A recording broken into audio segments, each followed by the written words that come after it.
নতুন বাসায় উঠে ঘর গুছাতে গুছাতে রাত হয়ে গেল। খাবার দাবার ঘরে কিছুই নেই, কি খাবো, অনেক জোরে ক্ষুধা লেগেছে।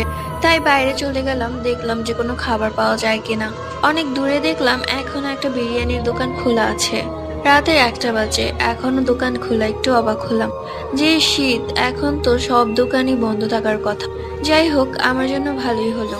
2 প্যাকেট বিরিয়ানি কিনে বাড়ি চলে আসলাম। বাড়ি চলে আসার সময় মনে হলো যেন কেউ আমার পিছু পিছু আসছে। যেই আমি পিছনে তাকাই, অমনি হাওয়া, মানে কিছুই নেই। গাটাও বেশ ভারী ভারী লাগছে। যাই হোক, ডোন্ট কেয়ার ভাব নিয়ে বাড়ি চলে এলাম। বাড়ি এসে বিরিয়ানির প্যাকেট খুলেই এ কি অবস্থা! কোথায় বিরিয়ানি? এ তো দেখছি মরা ইঁদুর। ছি ছি ছি, কি অবস্থা! ইঁদুরগুলোর পেট ফাঁকা, সেখান দিয়ে পোকা বের হচ্ছে, কিন্তু ইঁদুরগুলো জীবিত, কেমন যেন আমার দিকে তাকিয়ে আছে। কি আর করার, এতই ক্ষুধা লেগেছে যে সেই ইঁদুরগুলোই খেতে বাধ্য হলাম। হা হা হা।